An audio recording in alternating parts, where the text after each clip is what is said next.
Parliament ఎన్నికల్లో తెలంగాణలో BJP double digit స్థానాలు గెలుస్తుందన్నారు నిజామాబాద్ ఎంపీ అరవింద్.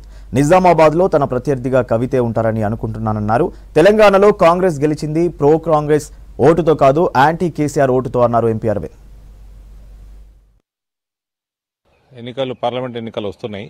ఇందూరు పార్లమెంటు నియోజకవర్గ ప్రజల ఆశీర్వాదంతో 17వ లోక్సభ మెంబర్గా నేను ఉండడం జరిగింది. ఇక నిజామాబాద్ పార్లమెంట్ విషయానికి వస్తే 5 సంవత్సరాల ప్రజల ఆశీర్వాదంతో పెద్ద ఎత్తున రైతులు ఏ రకంగా అయితే 35 సంవత్సరాల నుంచి పోరాడుతూ ఉన్నారో పసుపు రైతులు, అటువంటి అంశాలని మనము సాధించుకోగలిగినాము.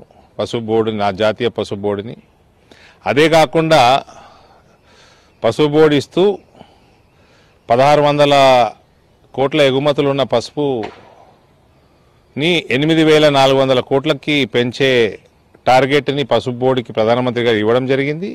మన